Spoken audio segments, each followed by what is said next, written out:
Hey, thanks for joining me. I got kind of a random impromptu video we're going to do here. I got a couple things in the mail. This one I kind of forgot was coming, and I think I know what it is, so I thought we'd pop this open. But this right here, it's a box of comics. One of my viewers, Wiley J. Draws, I believe is his internet Instagram handle. Oh my gosh, I had it pulled up right here and then it went away. Oh my gosh, I am a poor. Wiley J. Draws. He hit me up and he said he had a pile of comics that he didn't want, was going to get rid of, and thought maybe I'd be interested in having them. Maybe it could make some content for the channel. And I was like, please, sure, absolutely. So, and then he suggested in his response, he's like, in his reply to me on the Instagram chat, that unboxing videos are popular.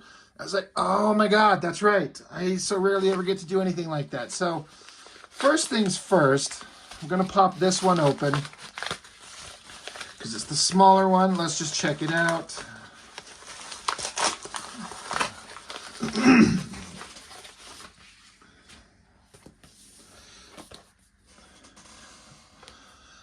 Pissant Apocalypse. Now, I got this from a fella, James Clark. I saw over on another channel, Blood Force Mitch. I watch him and he does videos very similar to me. He's a guy who's drawing his own comics, and he reviews the same kind of comics that I do from the same era. We basically do kind of the same thing. So I recommend going and checking him out as well. But on his channel, I had seen that he did this, and then the guy who made this, he gets a hold of me and asks me if I'd be interested in checking it out as well for the channel. And I get it. Like, we all make our books and we all want to get them out there in front of people as much as possible. And it's a trick. So, you know, you're kind of trying to find a way to get things in front of people's eyes. I'm happy to do it. So this will get its own unique video. I'll definitely go over it when I get the chance to kind of like look at it and absorb it. But just checking it out to start, I'm kind of impressed with the artwork already. I mean, look at that. Damn, the lettering, the coloring. And it's quite the thick book. So there's quite a bit in here to kind of go over. Oh, man. Is that like supposed to be for a 3D effect? We got 3D glasses. Awesome.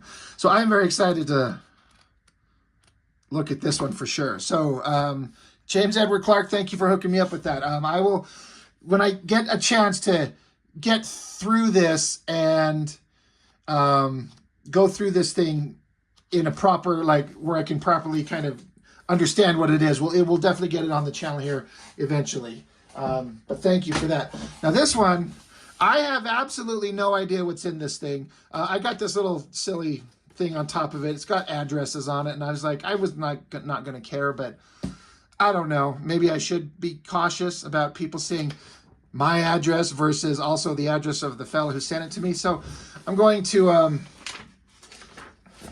see about popping this thing open.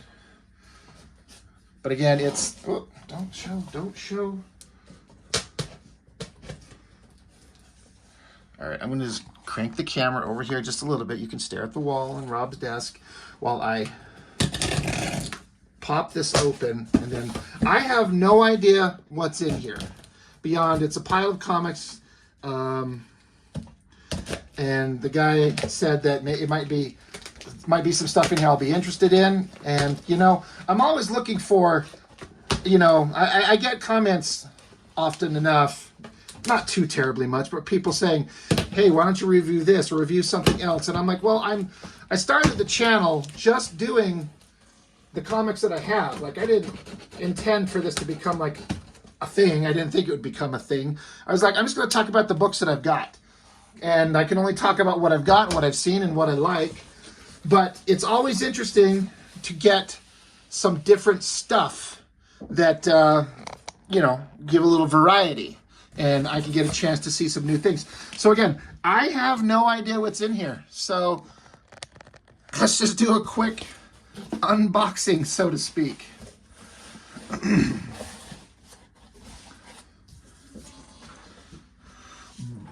Bloodfire. Instantly feels like a 90s era. June 93, you bet your ass. No, I'm just looking at the creatives, and at a glance, no one I recognize. This is instantly interesting to me because, you know, back in the 90s, anybody could throw something out there and get a little bit of recognition and sing kind of a, I don't know, I don't want to say like a knockoff kind of 90s era comic. That looks very interesting. So that is Bloodfire number 1, Bloodfire number 6, 7. Fusion. Never heard of that one. Black and white. I love old or like kind of classic small indie print black and white comics. I've had my work in several independent things, so that's very similar. Is that UN Force? Gauntlet Comics? 93. Hell, printed in color. Wow. That's interesting. Very cool. Gosh, all kinds of stuff I've never heard of. What the hell does that say? Is that an I and an O? I-O? You have to, if you're going to do a logo, you got to make it readable from a distance. 94. Again, very interesting. Oh man, I can't wait to kind of go through these and see what they're like. Captain Nauticus and the Ocean Force. Wow. Ace of Spades. Book 1, The Ace is Drawn. Oh, very interesting. Oh, man. Dangerous Times featuring Bellegine Days. This is different. I'm just looking for a published copyright 89. Wow, this is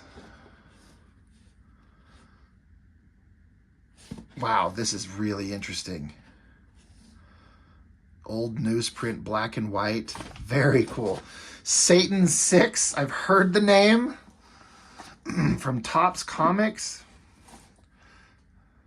Isaac Asimov's iBots, Bernie Wrightson's Captain Stern.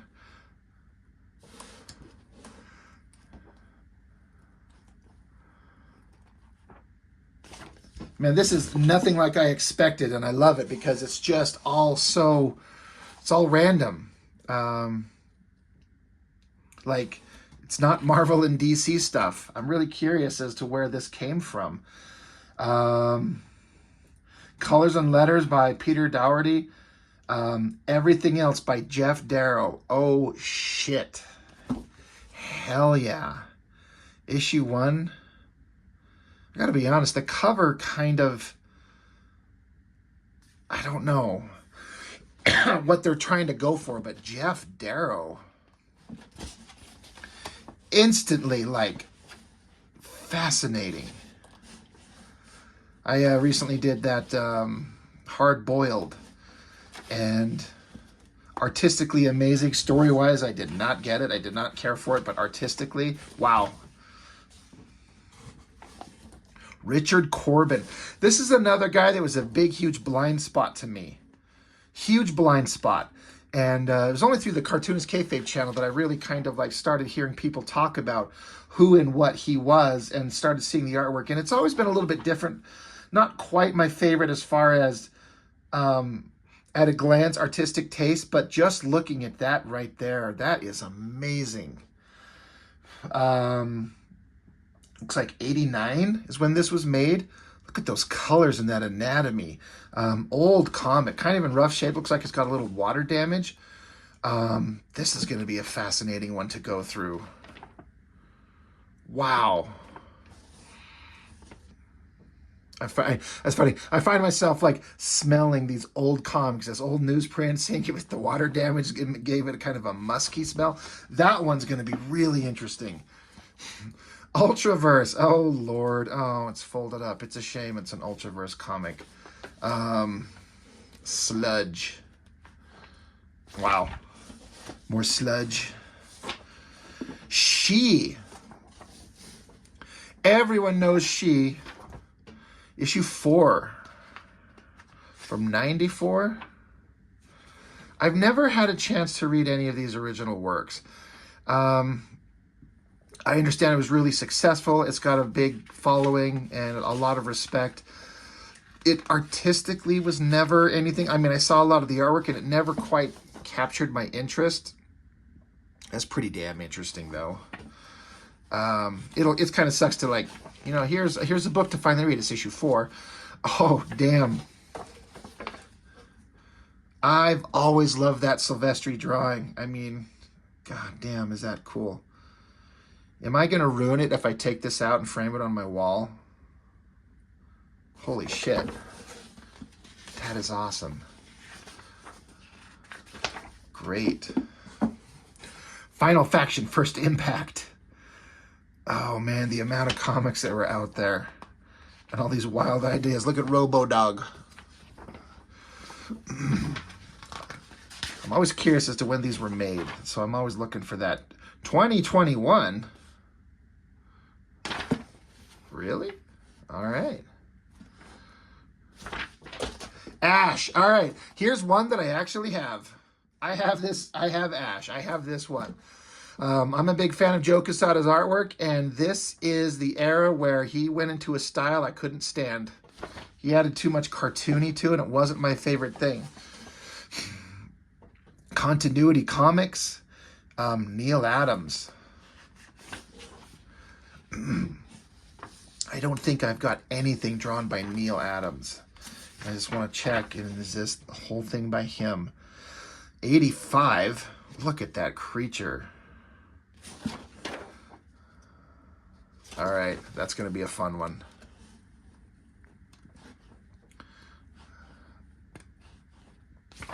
Very cool. The Ultimate Man, Megalith. Megalith? More Neil Adams?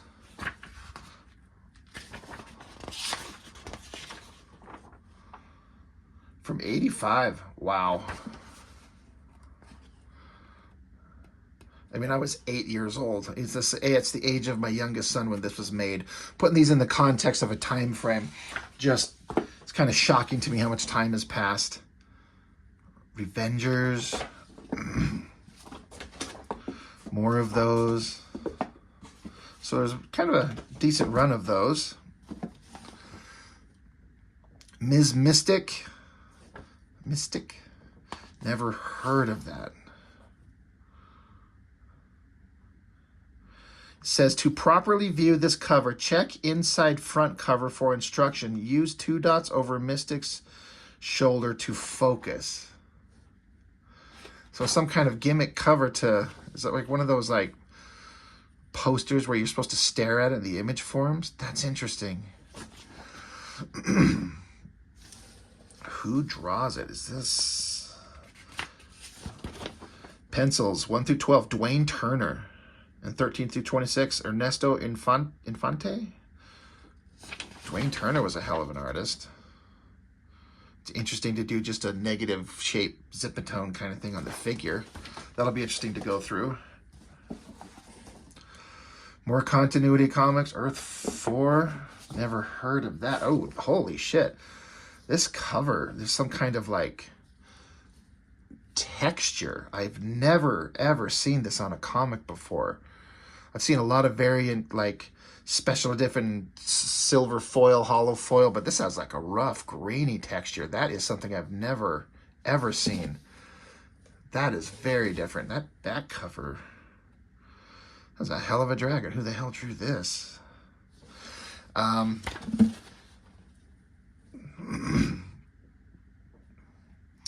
Pencils, page 1 through 10, Walter McDaniel. Page 11 through 24, Aaron Weisenfeld. Holy shit, from 93, this must have been before he went and hooked up with Jim Lee's studio and did some pretty crazy stuff. This cover is blowing my mind as far as this texture. I can't explain it. It's only something you know if you can feel it. I'm trying to highlight it in the light there with that grainy light. Holy shit. I'm curious on these pages 11 through 24, Aaron Weisenfeld.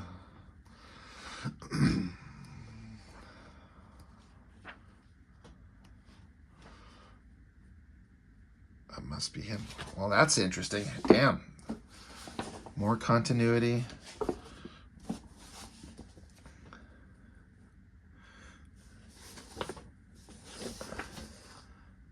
Sorry, again, I'm taking these in for the first time. That is a hell of a drawing. Holy shit. I mean, I know it's Neil Adams, so you should expect it. When was this? 93. Ernesto Infante, pencils, Joe Rubenstein, Dan Barry, Neil Adams on inks. That's interesting. That's a hell of a drawing right there. City Shot, The Wolf. So I never, ever, ever did anything, saw anything, barely was even aware of Continuity Comics. That's another one of those things I just kind of heard about. Of course, I'd heard about Neil Adams, but... So I know nothing about them. So it's another one of those huge blind spots for me. So these are going to be really fascinating to go through. It's funny how the cover's like a dullish kind of material, but the inside has this kind of a glossy, shiny paper. It's 93. You got to compete with...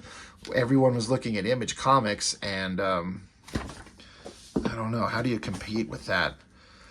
Neil Adams drawing again. That underlighting is just incredible. What an interesting top. I've been noticing that on a couple of these. This designy something on the top, whatever the hell that's supposed to be. Really interesting. It's so fun to see a bunch of books I have absolutely no knowledge of. Oh, shit.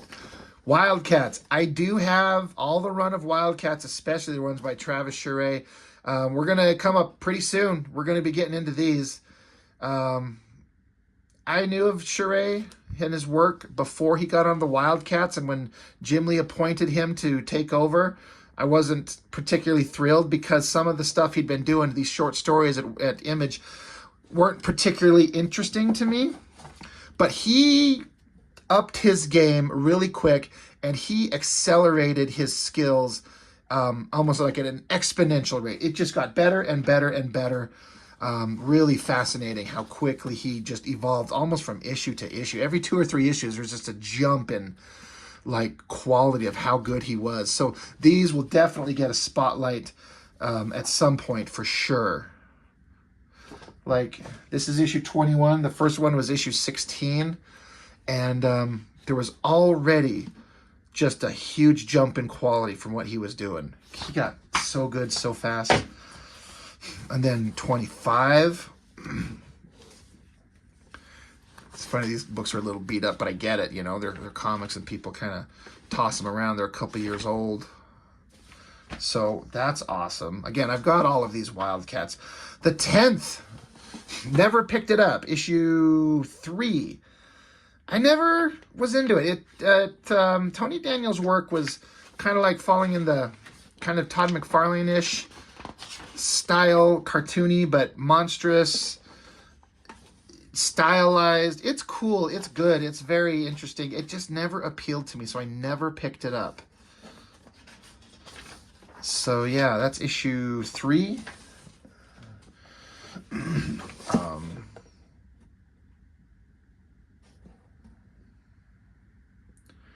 No, what am I... Where the fuck is the...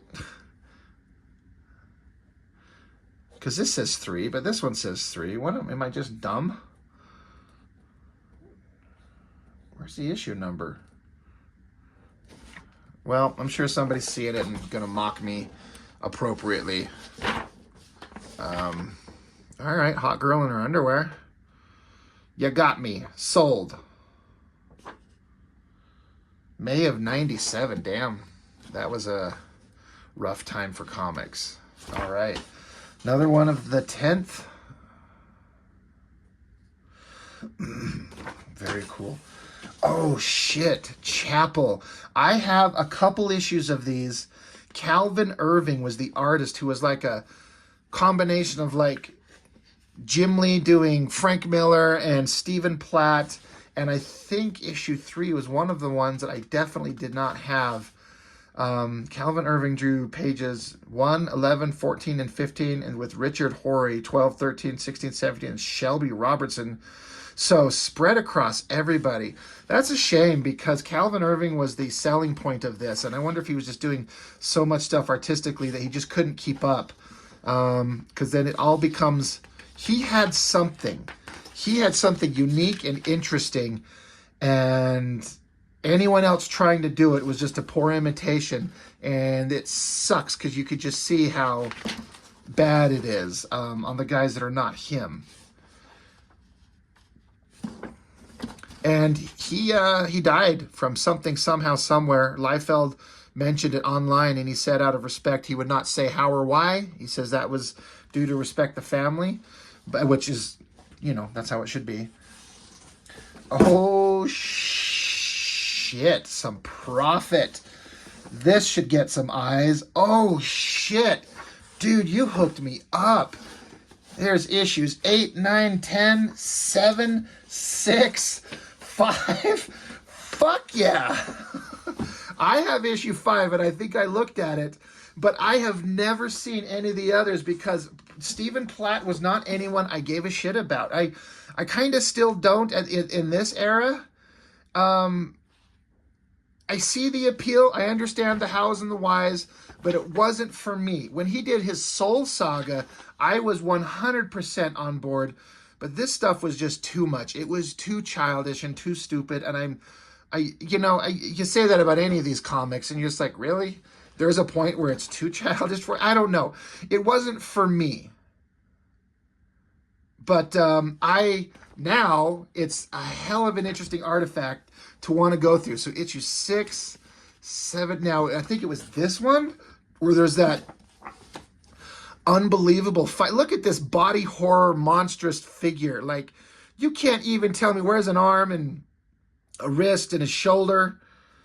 Is this the one where they have that over-the-top fight? Yes. Now, I've seen this reviewed. I think I saw it on the Cartoonist Kayfabe channel where they were just going over it. And holy shit. Oh, man, this is going to be so fun. Super hookup on that. All right, yes. It was issues 5 through 10. Perfect. Blind Side. Oh, God, is this a Murat Michaels special? First spectacular issue. That is just the worst fucking logo ever. The figure, I mean, he's come a long ways. For sure. Let's see when this was printed. I've shit on his work, his early works. This is 96. So he's been in several years. Creator, plot, pencils, Murat Michaels, and he's got help on script, and then inks, colors. But it's Murat drawing. And,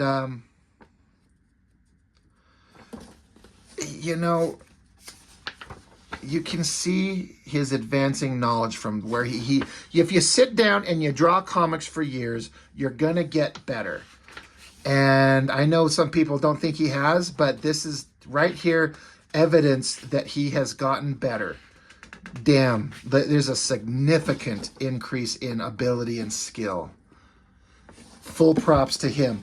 That cover sucks shit. I guess the figure's kind of fine, kind of interesting. The way it's intersecting across his feet. That logo is absolute garbage. That sucks. So that's going to be a fun one to look at. Weapon Zero. I picked up some of these. What is with this T4? Where's an issue number? What is this? Joe Benitez, right? On pencils. Walt Simonson scripting.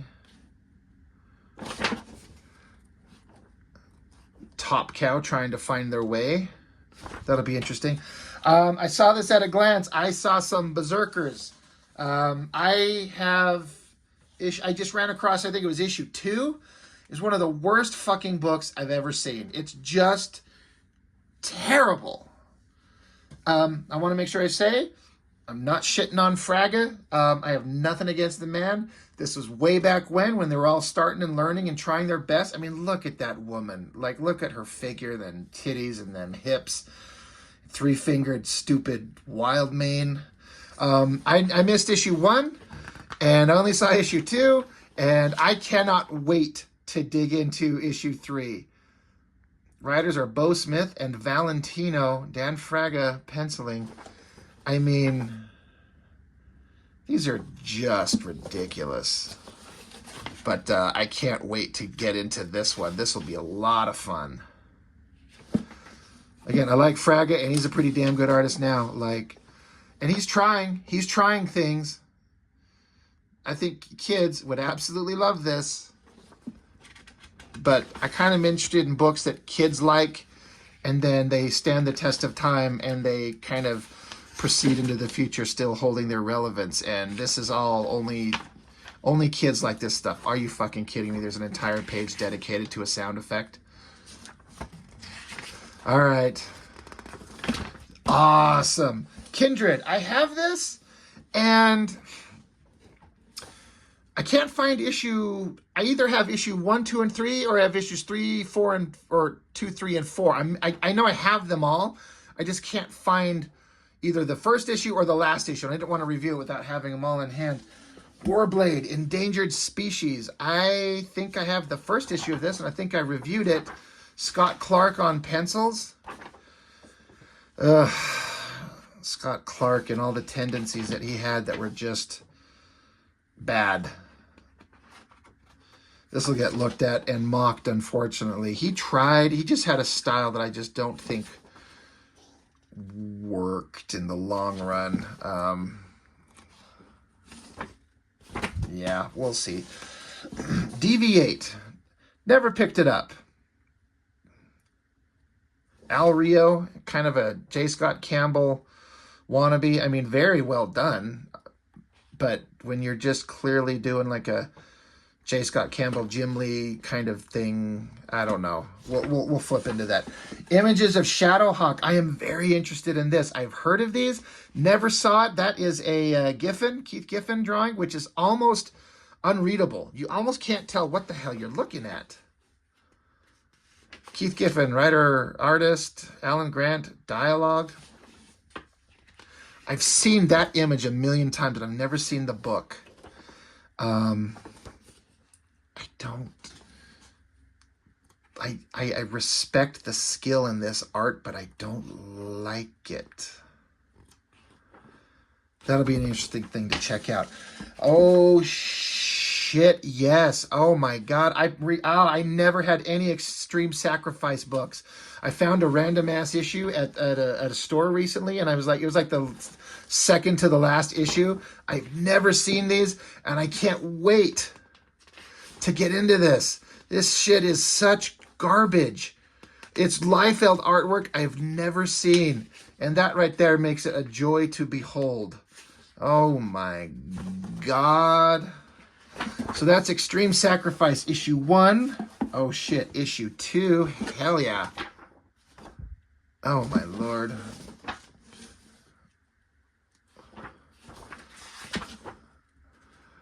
Layouts, Marat Michael, Stephen Platt pencilers, Liefeld, Patley, Stephen Platt, Cedric Nocon, Carl Alstader, and Todd Knock. Everybody's drawing the Extreme Sacrifice. All right. This is great. Oh, shit. I can't wait to get into that. Bloodstrike. I have that one. Brigade Zero. I didn't know there was even an issue 0.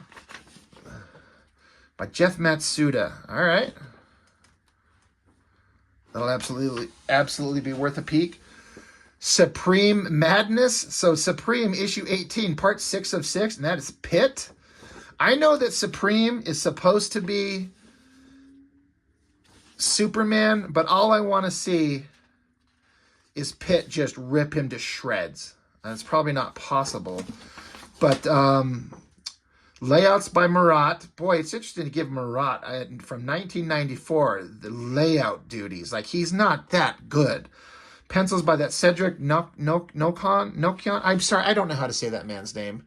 I don't mean any disrespect, but when you've seen Dale Keown draw some Pitt, he's really trying to just ape that look.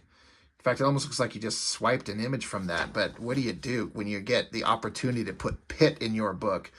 You got to step up to Dale Keown's level, and you cannot step up to Dale Keown's early Pitt art. It's just, you're gonna fail. But it doesn't mean you don't try. It doesn't mean you don't go for it. Pitt number 4, hell yeah, I got that one. We've already reviewed that.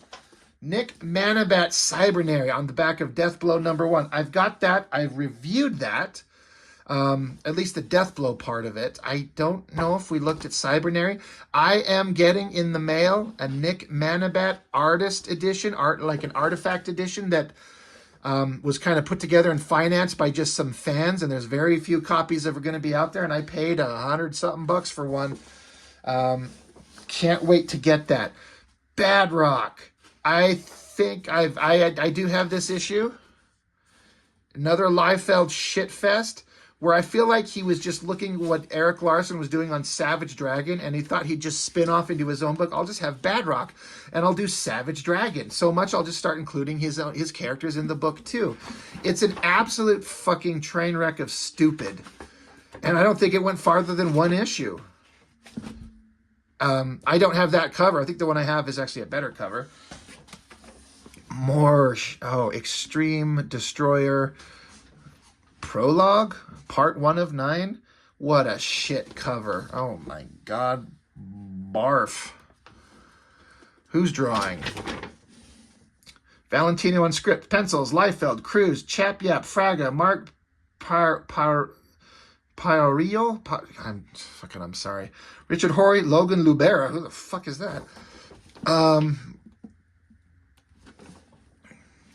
Massive inconsistencies in art when you have 1,000 people drawing it. Liefeld. I'm 100% certain he absolutely did not draw that background because he doesn't have the time or knowledge to do that. So I'm sure he handed that off to somebody else to do those backgrounds. That's clearly his figure. It's so awesome to see some of these books. Have the option to finally look at some of these that I was aware or I've seen the ads for, but I never ever actually got to see, and now I can. Oh my lord. All right. Great. Backlash. Hell yeah. Brett Booth. Oh shit. Backlash issue 13. Ruffner, drawn by Brett Booth and inks. It says Gibson. Is that my man? Is that my boy? It says inks. It just says Gibson. Is that Chuck Gibson?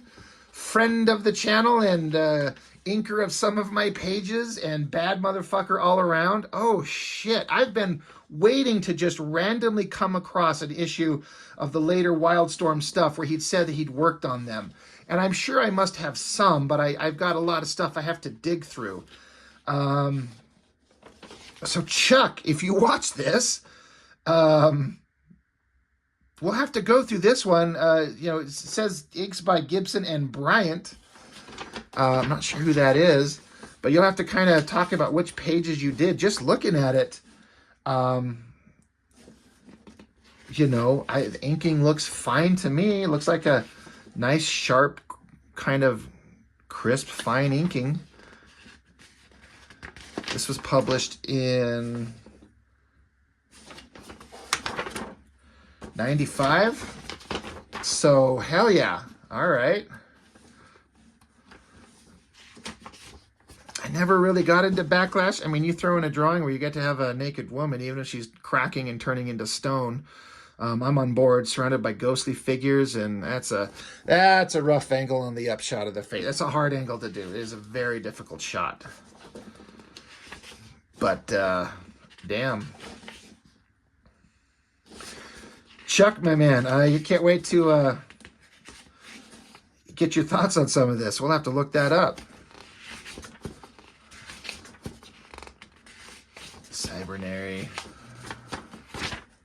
Hell yeah.